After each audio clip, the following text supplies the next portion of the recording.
வணக்கம்.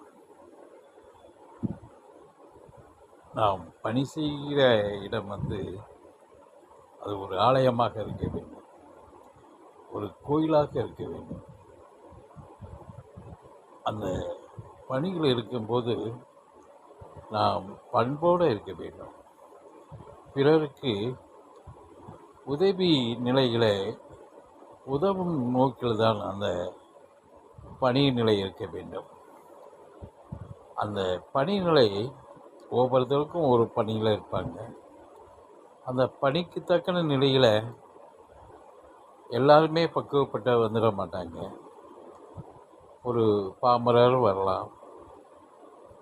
இப்படிப்பட்ட நிலை இருக்கும்போது அவருக்கு வேண்டிய அந்த அவருடைய பணி செய்வருடைய தகுதி தக்கன நன்மையைத்தான் செய்ய வேண்டும், நல்லதை செய்ய வேண்டும். அதுதான் அந்த அவருடைய பணியில் ஒரு மேலோங்கிய நிலையில் இருப்பார்கள். இல்லாட்ட பணி பிணியாக்கிவிடும். எரிந்து எரிந்து வரவங்கள்ட்ட எரிந்து எரிந்து விழுந்து அவர்களை சங்கடப்படுத்தி அனுப்பும்போது நிச்சயமாக அந்த பணியாளர் யாராக இருந்தாலும் சரி, எந்த உயர்ந்த பதவியில் இருந்தாலும் சரி, அவர்கள் நிச்சயமாக ஒரு பேரின்ப சுகத்தோடு இருக்க முடியாது. பணி பிணியை உண்டாக்கிவிடும்.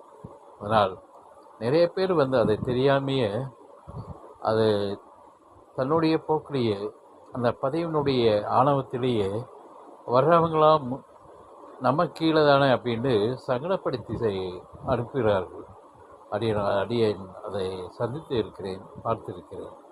நிச்சயமாக அப்படிப்பட்ட ஒரு நிலை உள்ளவர்கள் அந்த பணி காலங்களில் நிரந்தரமாக இருந்து சென்றட முடியாது. ஒன்று நோயை உண்டாக்கும். ஆமாம், பணி காலங்களில் நாம் செயல் ஒழுக்கமற்றதாகவும் பிறர் மனதை